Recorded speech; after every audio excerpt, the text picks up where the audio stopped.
Christmas is the season of connection, but for UK entrepreneurs, most meetings now happen online, as 7 in 10 network digitally. Can screens truly replace face-to-face interactions? What do you find more effective?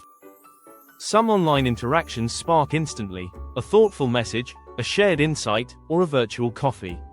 Others disappear without impact, and it makes us wonder, what actually turns an online interaction into a real relationship? UK professionals are increasingly using digital platforms to build networks. Around 43% say they prefer online networking over in-person events. What do meaningful relationships of the future look like? Say you want to reach 10 potential collaborators online this season. Sending messages, publishing social posts, or joining virtual meetings is more convenient, but can these interactions create trust, credibility, and real opportunities? With 46% of Google searches focused on local results and 76% of mobile local searches leading to a visit within a day, being visible online helps strengthen your connections this Christmas.